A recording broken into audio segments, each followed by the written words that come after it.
जय हिंद। इस वीडियो में हम लोग समझते हैं कि सोलर इक्लिप्स यानी सूर्य ग्रहण और चंद्र ग्रहण कब लगते हैं, इसके क्या क्या इफेक्ट होते हैं। और सूर्य ग्रहण बहुत जल्दी खत्म होता है, जबकि चंद्र ग्रहण को देखेंगे तो बहुत ज़्यादा टाइम तक वो रह जाता है। और राहु और केतु क्या होते हैं, इसका क्या असर पड़ता है, इसमें हम लोग कंप्लीट समझते हैं। ग्रहण किसे कहते हैं? इक्लिप्स। जब किसी आकाशीय पिंड का यानी किसी ग्रह या किसी भी चीज का पूरा हिस्सा किसी दूसरे ग्रह से ढक जाता है या कुछ हिस्सा ढक जाता है, तो इस ढकने की घटना को हम लोग क्या कहते हैं? इक्लिप्स यानी ग्रहण कहते हैं, सूर्य ग्रहण। अब दो टाइप के ग्रहण होते हैं, सूर्य ग्रहण और चंद्र ग्रहण। देखिए, सूर्य ग्रहण को इंग्लिश में कहते हैं सोलर इक्लिप्स। ये कब लगता है, इसको थोड़ा ध्यान से समझिएगा। जब कभी भी देखिए, यहाँ तो सूर्य का प्रकाश आ रहा है, सूर्य का प्रकाश यहाँ आ रहा है, बीच यहाँ पे पृथ्वी है। जब बीच में चंद्रमा आ जाता है तो हमें सूरज का हिस्सा नहीं दिखता है, तो कुछ हिस्सा सूरज का हमें नहीं दिख पाता है। इसका मतलब ये हुआ कि सूरज के रोशनी को ये चांद बीच में रोक लिया और इस चांद की यहाँ परछाई पड़ने लगती है। ये परछाई लगभग 50 किलोमीटर एरिया में पड़ती है। जिस देश में ये परछाई पड़ती है, पृथ्वी के जिस देश में, उस देश में हम लोग कहते हैं कि वहाँ से सूरज नहीं दिख रहा है, कटा हुआ दिख रहा है, क्योंकि बीच में कौन आ जाता है? चंद्रमा। तो इसे हम कहते हैं लोग सूर्य ग्रहण के नाम से जानते हैं। अब ये सूर्य ग्रहण भी 3 टाइप के होते हैं सब, पार्शियल, एनुलर और टोटल। अब एक बात बताइए आप, ये जो चंद्रमा है ये डायरेक्ट यहाँ तो आ नहीं गया होगा, धीरे धीरे आया होगा। तो पहले थोड़ा सा हिस्सा ढका होगा, फिर ढका होगा, फिर कंप्लीट ढक गया होगा। तो इसलिए अगर बहुत कम धसा है तो पार्शियल, ज़्यादा धसा है तो एनुलर, पूरा कंप्लीट ढक लिया तो उसे हम लोग कहते हैं ना टोटल सोलर इक्लिप्स। जैसे समझिए, हमको मान लीजिए कि हम सूर्य हैं और आप लोग पृथ्वी हैं, आप हमको देख रहे हैं, ठीक है। बीच में से क्या आ गया? ये चंद्रमा आ रहा है। अभी आप मेरा फेस हल्का सा ढका हुआ फील कर रहे हैं, तो ये पार्शियल सूर्य ग्रहण है। अभी देख रहे हैं तो आप लोग ये एनुलर दिख रहा है, फिर भी आपको हल्का हल्का हिस्सा दिख रहा होगा, तो ये एनुलर है। एनुलर अगर बहुत करीब हो गया तो उसे कहते हैं टोटल सोलर इक्लिप्स। तो एनुलर और टोटल में ज़्यादा का अंतर नहीं होता है। एनुलर जो होता है वो मतलब हल्का सा जगह छोड़ देता है। आप अगर इसमें देखिएगा तो ये जो है ये आपका पार्शियल है, ये एनुलर सोलर इक्लिप्स है, और ये आपका क्या चीज़ है? टोटल सोलर इक्लिप्स है। तो ये 3 तरह के होते हैं, ज़्यादातर यही वाले देखने को मिलते हैं, हल्का सा पार्शियल देखने को मिलते हैं। सूर्य ग्रहण में हमेशा याद रखिएगा कि बीच में चंद्रमा आ जाता है। चंद्रमा की वजह से सूर्य का प्रकाश नहीं पहुंचता है और इसकी परछाई कितने किलोमीटर पर पड़ती है? 50 किलोमीटर पर पड़ती है। और ये परछाई पश्चिम से पूरब की ओर मूव करती रहती है। पश्चिम से पूरब की ओर क्या करती है? मूव करती है। क्योंकि हम लोग की पृथ्वी कैसे घूम रही है? पश्चिम से पूरब। तो ये शैडो भी कैसे घूमेगा? पश्चिम से पूरब ही घूमता है। लेकिन क्वेश्चन समझिएगा ध्यान से कि सूर्य ग्रहण बहुत जल्दी खत्म हो जाता है, जिसका रीजन देखिए, बहुत सिंपल सा रीजन है। सूर्य ग्रहण जल्दी क्यों खत्म होता है? तो हम ये जो चंद्रमा है ये अपने एक्सिस पे इधर की ओर भाग रहा है, ठीक है। और ये जो पृथ्वी है ये सूर्य का चक्कर लगाती है, तो ये भी अपने एक्सिस से इधर की ओर भाग रही होती है। तो इससे क्या होता है कि ये बहुत जल्दी ये डिस्टेंस आपस में हट जाते हैं। तो एक जा रहा है इस साइड में और एक जा रहा है इस साइड में, देखिए फटाक से हट जाएगा, दोनों तुरंत जल्दी हट जाएगा। अब यहाँ से हम इसको सूर्य को भी देख लेंगे और यहाँ पे चंद्रमा पे भी प्रकाश आ जाएगा। तो ऐसी घटना, ये सूर्य ग्रहण बहुत जल्दी खत्म इसलिए होते हैं क्योंकि एंटी क्लॉक घूम रहा है, पृथ्वी भागी इस साइड में और चंद्रमा भागा इस साइड में, सब टोटल प्रकाश आने लगा और ये सूर्य ग्रहण बहुत जल्दी खत्म हो जाता है। तो इसलिए सूर्य ग्रहण मैक्सिमम 7 मिनट और 8 सेकंड का ही हो सकता है। देखिए, ये जो सूर्य ग्रहण है, ये सूर्य ग्रहण जब भी लगेगा तो अमावस के दिन लगता है। अमावस को हम लोग कहते हैं न्यू मून। उस दिन चांद पूरी तरह से काला होता है, हम लोग कहते हैं अंधरिया है न्यू मून के दिन, उसे हम अमावस कहते हैं। कैसे? आप जरा ध्यान दीजिए, सूरज की रोशनी चंद्रमा पे पड़ जरूर रही है, लेकिन वो इस साइड में पड़ रही है। आप देखेंगे तो सूरज की रोशनी इस साइड में पड़ रही है, जबकि हम लोग चांद को इस डायरेक्शन से देख रहे हैं। तो हमें तो चांद यहाँ वाला दिखेगा, काला ही तो दिखेगा। इसीलिए कहते हैं कि जब भी सूर्य ग्रहण लगेगा वो किस दिन लगता है? अमावस के दिन, क्योंकि हम लोग इस साइड से इसे देख रहे होते हैं। अब इस सूर्य ग्रहण के कुछ प्रभाव होते हैं, ये सब समझ गए, टाइप समझ गए, टाइमिंग कम क्यों लेता है ये समझ में गए। इसके प्रभाव, इसका प्रभाव क्या होता है? इसे डायरेक्ट नहीं देखना चाहिए, इसका आंखों पर बहुत निगेटिव इफेक्ट पड़ता है, आंख की रोशनी भी जा सकती है। दूसरा कि टेम्परेचर, वातावरण का टेम्परेचर कुछ समय के लिए घट जाता है। और ये सूर्य ग्रहण ज्यादा देर के लिए तो लगता भी नहीं है, 7 से 8 मिनट के लिए सूर्य ग्रहण लगता है। देखिए, अब चंद्र ग्रहण समझते हैं हम लोग। चंद्र ग्रहण को इंग्लिश में लूनर इक्लिप्स कहते हैं। चंद्र ग्रहण के समय होता क्या है कि चंद्रमा जो होता है वो साइड में आ जाता है, घूमते घूमते इस साइड में, और बीच में आ जाती है पृथ्वी। तो पृथ्वी से तो सूरज पूरी तरह से दिख जाता है, लेकिन ये पृथ्वी सूरज से उस प्रकाश को रोक देती है जो चंद्रमा तक जा रहा होता है, इसलिए हमें चंद्रमा का कुछ भाग कटा हुआ दिखाई देता है, तो जिसे हम लोग कहते हैं चंद्र ग्रहण के नाम से जानते हैं। अब ये चंद्र ग्रहण जो होता है ना बहुत लंबा समय तक होता है, 3-4 घंटा तक रहता है। एक्यूरेट टाइम जो होता है 3 घंटा 28 मिनट तक होता है। ऐसा क्यों होता है, ये ज्यादा टाइम क्यों ले रहा है? देखिए हमारी जो पृथ्वी है ये तो सूर्य का चक्कर लगा रही है ऐसे ऐसे, ये हमारी पृथ्वी सूर्य का चक्कर लगाती है, लेकिन इसी के पीछे पीछे चंद्रमा किसका चक्कर लगाता है? वो तो पृथ्वी का चक्कर लगा रहा होता है। अब देखिएगा दोनों में प्रॉब्लम क्या है, जब तक पृथ्वी बीच में रहेगी चंद्रमा पर प्रकाश कम पड़ेगा और ये चंद्र ग्रहण लगेगा। तो चंद्र ग्रहण का रीजन देखिए, पृथ्वी जा रही है अपने एक्सिस पे और ये भी उसी के साथ साथ बढ़ेगा, तो ये कुछ देर तक ऐसी कंडीशन आएगी जब पृथ्वी क्या रहेगी, बीच में आ जाएगी इन दोनों के, इसलिए इसमें टाइमिंग थोड़ी सी ज्यादा लग जाती है। और वही अगर सूर्य ग्रहण की बात करेंगे तो सूर्य ग्रहण की टाइमिंग बहुत ही कम होती है, इसकी टाइमिंग कितनी हो जाती है, 3 से 4 घंटे लगता है। ये जब भी लगेगा तो पूर्णिमा के दिन लगेगा। जैसे देखिए ध्यान से, जब पृथ्वी बीच में नहीं थी तो सूर्य का प्रकाश टोटली इस पर पड़ता था, टोटली पड़ता था और ये चमकीला दिखता था और हम लोग को इसको देखने में कोई दिक्कत नहीं थी, हम एकदम इसका चमकीला भाग देख लेते थे। लेकिन बीच में कौन चला आया भैया, इनके बीच में चली आई पृथ्वी आके रोक दी इसे। तो पूर्णिमा के दिन ही, फुल मून के दिन ही आपको क्या दिखने को मिलेगा, चंद्र ग्रहण। इसको याद रखने का एक ट्रिक समझिए कि भैया पूर्णिमा के दिन ही तो पूरा चांद निकलता है, और वो ढका कि नहीं ढका तभी ना हमें समझ में आएगा। अमावस के दिन से पूरा चांद नहीं निकलता है, वो ग्रहण लगा कि मर गया क्या पता चलता है। तो ट्रिक से हमेशा याद रखिएगा कि पूर्णिमा के दिन पूरा चांद निकलेगा और उसी पे ढक जाएगा तो क्या निकलेगा, चंद्र ग्रहण लगता है। तो हालांकि हम तो कंसेप्ट आपको यहाँ बता दिए, और जब आप मेंस पेपर लिखिएगा तो वहाँ स्पष्ट लिखना पड़ेगा कि चंद्र ग्रहण का समय ज्यादा क्यों लगता है, क्योंकि इनकी ऑर्बिट जो होती है वो मैच कर जाती है और ये काफी लंबे समय तक क्या होता है, ये देखिए ये तो उसका चक्कर लगा रहा है, ये पृथ्वी का लगाएगा यहाँ पर, समझ आ रहा है कि नहीं आ रहा है। तो ये लंबे समय तक बीच में आ जाता है, लीनियर हो जाता है, जिस वजह से इसकी टाइमिंग थोड़ी बढ़ जाती है। चंद्र ग्रहण के समय चांद हल्का सा दिखाई देता है, बाकी का हिस्सा उसका हल्का लाल रंग का दिखाई देता है, तो जिसे हम रेड मून के भी नाम से जानते हैं। चंद्र ग्रहण के वक्त में चंद्रमा के ऊपर किसकी छाया पड़ेगी, तो चंद्र ग्रहण के समय चंद्रमा के ऊपर पृथ्वी की छाया पड़ेगी। किसी भी चीज की 2 छाया होती है, एक डार्क छाया जिसे हम अंबरा कहते हैं और एक हल्की छाया जिसे पेनम्बरा कहते हैं। तो अंबरा पेनम्बरा आप लोग इजी समझिए, दुनिया में हर चीज का अंबरा परम्बरा मिलेगा। देखिए ना आप यहाँ से, अब ये सूर्य है, ये पृथ्वी है, अब इसके 2 साइडों दिख रहे होंगे, ये वाला साइडो डार्क है और एक हल्का साइडो ये दिख रहा है। तो जो डार्क है वो अंबरा है और जो डार्क नहीं है वो पेनम्बरा है वहां पर। तो अंबरा में जब घुसेगा तो पूरी तरह चांद ढक जाएगा, तो उसे कहेंगे full solar Eclipse, lunar Eclipse. और जब पेनम्बरा में रहेगा तो हल्का हल्का सा ढका रहेगा। आप नहीं समझे, हर चीज का पेनम्बरा होता है जी। देखिए ना, कोई भी चीज खड़ा करिए, यहाँ देखिए ये क्या है, डार्क साइडो है तो ये अंबरा है, और ये क्या है, पार्शियल है तो वो पेनम्बरा है। कुछ भी चीज आप खड़ा कीजिएगा, आप घर पे प्रैक्टिकल कीजिएगा, किसी चीज की परछाई बनेगी, एक डार्क परछाई बनेगी वो अंबरा हो जाएगी और एक हल्की परछाई बनेगी वो पेनम्बरा हो जाएगी।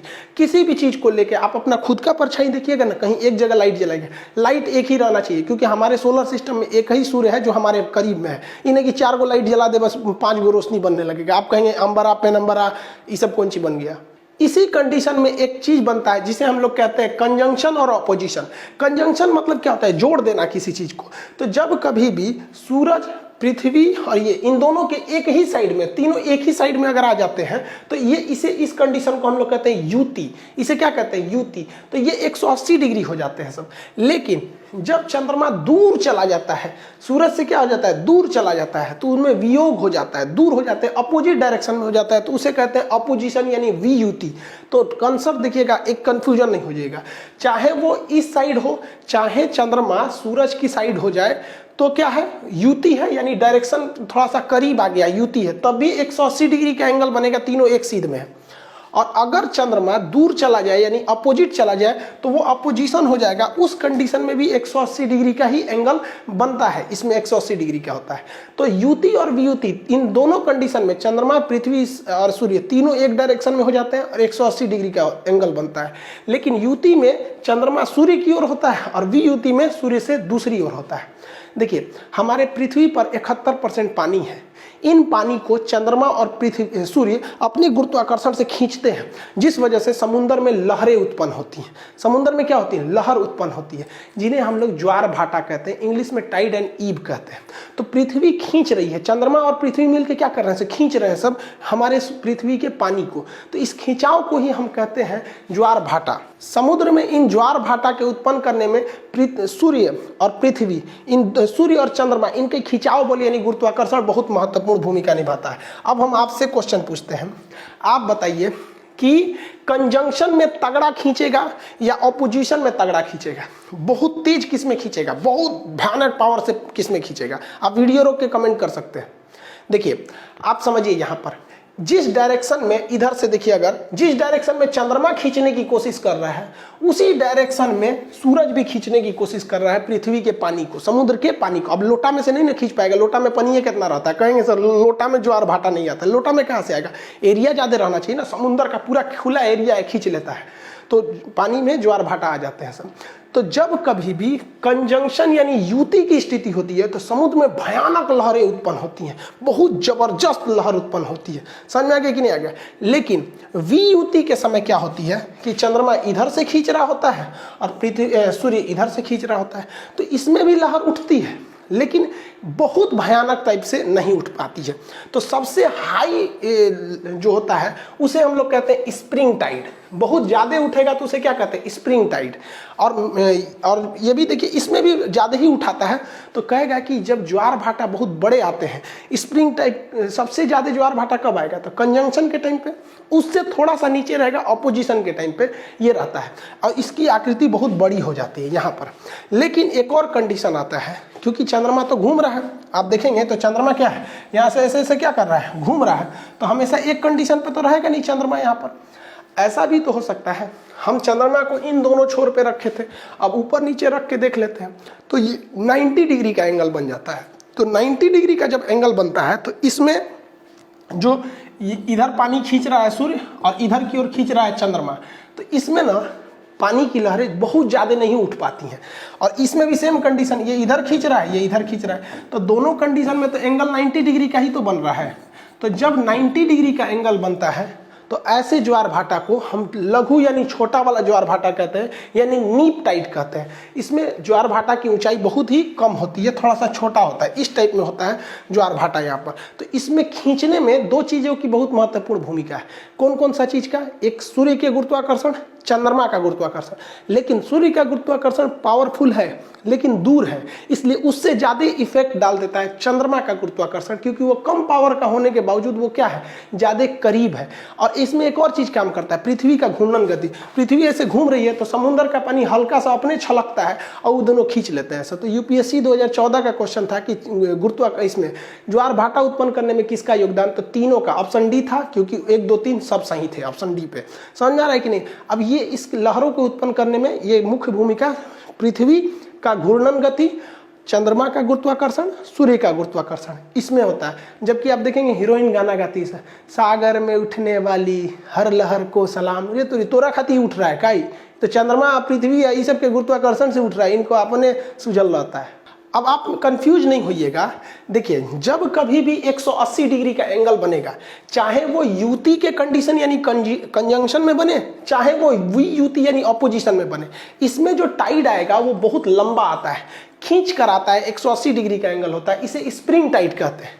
और जब कभी भी एंगल 90 डिग्री का बने, चाहे वो ऊपर की ओर से बने या नीचे की ओर से बने, तो जब 90 डिग्री का होता है तो उसे को कहते हैं हम छोटा ज्वार भाटा, लघु ज्वार, जिन्हें हम नीप टाइड कहते हैं। तो या ऐसा कंफ्यूजन में मत होइएगा, कुछ कहता है कि इसमें बड़का आएगा इसमें छोटका आएगा। भाई ये दोनों कंडीशन में बड़का आएगा, इन दोनों कंडीशन में छोटका आता है। समझ में आ रहा है कि नहीं आ रहा? ये सब चीजें तो इसमें कंफ्यूजन नहीं हो जाएगा, क्योंकि आजकल एग्जाम में क्वेश्चन फिगर बना के दे रहा है। अब कंफ्यूजन एक चीज होता है, सीजीवी किसे कहते हैं?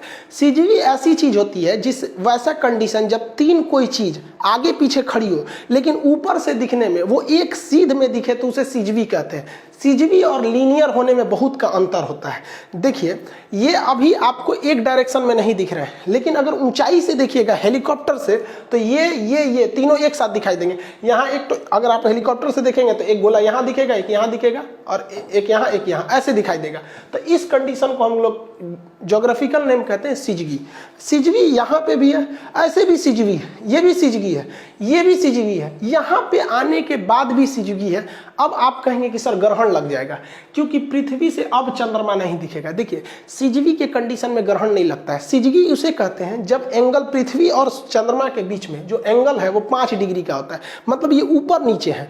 मतलब यहाँ से आपको सूरज ऐसे भले दिखने में लग रहा है कि सूरज नहीं दिखेगा, लेकिन ये चंद्रमा 5 डिग्री उठा हुआ है, इस वजह से इसके पीछे से हमें सूरज देखने को मिल जाएगा। तो सिजगी ऐसा कंडीशन होता है जिसमें कोई भी चीज एक कतार में रहती है लेकिन एक दूसरे को ढकी नहीं रहती है, थोड़ा एंगल इधर उधर रहता है। तो ये क्या है, सिजगी है। यहाँ पे भी सिजगी, यहाँ पे भी सिजगी, यहाँ पे भी, यहाँ पे भी, यहाँ पे भी, ये सब क्या है, सब सिजगी है, सब ऊपर से रहने पे। लेकिन अभी सिजगी नहीं रहेगा, क्यों? क्योंकि जब ऊपर से देखेंगे तो केवल 2 चीज दिखेगा, ये इसको ढक लेगा। तो ये सिजगी का कंडीशन समझ में आ गया, 5 डिग्री का एंगल होता है। अगर आप देखेंगे तो ये भी सिजगी है, क्योंकि यहाँ यहाँ यहाँ, हाँ ये सिजगी नहीं है, इसके इधर ये भी सिजगी है, ये भी सिजगी, ये भी सिजगी है। समझ में आ गया कि नहीं आ गया? सिजगी। सिजगी और लीनियर में अंतर क्या होता है, देखिए ध्यान से। ये चीज अभी सिजगी है क्योंकि इसमें हम 5 डिग्री का अंतर किए हैं, लेकिन सेम फिगर अगर हम यहाँ बना दें और इसमें 5 डिग्री ऊपर नीचे का अंतर खत्म कर दे तो ये क्या हो जाएगा, ये हो जाएगा सिजगी और ये हो जाएगा लीनियर। ये हो जाएगा लीनियर, इसे कहते हैं रेखीय कहते हैं। तो अंतर समझिएगा, जब 3 कोई चीज हो, एक प्लेन में खड़ी हो और उसके तल में ऊपर नीचे का अंतर हो तो उसे सिजवी कहते हैं। लेकिन तल में थोड़ा भी अंतर ना हो, एकदम सीधे हो कि एक दूसरे को ढक ले तो उसे लीनियर कहते हैं। लीनियर के कंडीशन में ही आपका ग्रहण लगता है। ये कई बार क्वेश्चन पूछा है कि ग्रहण लगने के लिए सिजवी जरूरी है कि लीनियर जरूरी है। लीनियर एक ही पे होता है, इस पे कोई एंगल नहीं है, इसलिए एक क्या करेगा, बीच वाला ढक लेगा, जबकि इसमें नहीं ढक पाता है। तो सिजवी और लीनियर में अंतर होता है। अब दोनों कंडीशन को हम आपसे मिला के पूछते हैं। यहाँ देखिए हम 2 फिगर बनाए हुए हैं यहाँ पर। अभी ये क्या है, ये सूर्य से दूरी पर है, तो हम इसे कंफर्म कह सकते हैं कि ये VUT है। क्या है ये, VUT यानी अपोजिशन के कंडीशन में है, ये VUT है यहाँ पर। अब यहाँ 2 कंडीशन आते हैं। अगर ये 5 डिग्री ऊपर नीचे होगा, 5 डिग्री ऊपर नीचे हो जाएगा, तब तो हम उसे कहेंगे सिजवी। और जहां अगर ये सिजवी हुआ तो सिजवी होगा तो ये हल्का सा ऊपर होगा और सूर्य का प्रकाश सीधे इसके ऊपर पड़ जाएगा और हमें चंद्रमा पूरी तरह दिखाई देगा, तो हम उसे कहेंगे पूर्णिमा है। क्या है, पूर्णिमा। लेकिन अगर ये सिजवी ना होकर एकदम बराबर तल में हो जाए, 5 डिग्री उठा हुआ ना होकर बराबर हो जाए, तो वो हो जाएगा लीनियर। और जैसे लीनियर होगा तब क्या लग जाएगा, ग्रहण लग जाएगा, क्योंकि ये प्रकाश तो इसको रोक लिया। समझ में आ गया कि नहीं गया? तो सिजवी होगा तो पूर्णिमा और लीनियर होगा तो चंद्र ग्रहण लगा देगा यहाँ पे, क्योंकि चंद्रमा पर पृथ्वी की परछाई पड़ जाएगी, क्योंकि ये 5 डिग्री उठा हुआ नहीं है। आप इसी कंडीशन को इस फिगर में देखिए। ये फिगर बीच में चंद्रमा है, यानी करीब चला गया। तो जब चंद्रमा करीब चला जाता है, यहाँ पर सूर्य के करीब आ गया, तो इसे युति कहते हैं। इसे क्या कहेंगे, युति कहते हैं। समझ आ गया कि नहीं? युति तो पढ़ाई दी है अभी, युति कहेंगे, कंजंक्शन। युति में भी एक शर्त, अगर ये सिजवी है, अगर ये सिजगी है तो सिजगी में ये 5 डिग्री उठा हुआ रहेगा। 5 डिग्री उठा होने से सूर्य का प्रकाश सीधे पृथ्वी पे पहुंच जाएगा, कोई दिक्कत नहीं।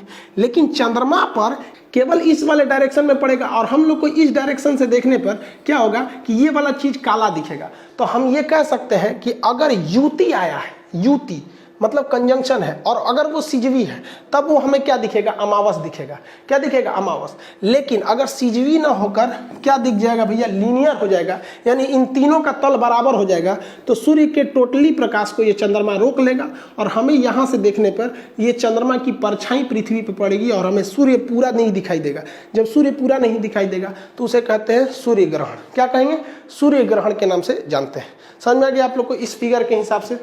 अब आपके एक मन में सवाल आएगा कि अगर ये हम सूरज को देख रहे थे, बीच में चंद्रमा आ गया तो ग्रहण लग गया, तो बीच में जब ये 2 ग्रह हैं सब, बुध और शुक्र यानी मरकरी और वीनस, तो इनसे ग्रहण क्यों नहीं लगता है? क्योंकि पृथ्वी, सूर्य तो इनसे भी ढकती है। तो देखिए इसको इससे ज्यादा नहीं ढक पाता है। रीजन समझिए, चंद्रमा जो है हमारे करीब है। जब आप हाथ को करीब लाते हैं तो बहुत बड़े एरिया को ढक लेते हैं, और दूर हाथ रखते हैं तो ज्यादा एरिया को नहीं ढक पाते हैं। ये करीब है इसलिए ये सूरज को ज्यादा ढक लेता है। इससे ज्यादा बड़े ये दोनों ग्रह हैं, लेकिन ये काफी दूरी पर है, इसलिए ज्यादा एरिया को नहीं ढक पाते हैं।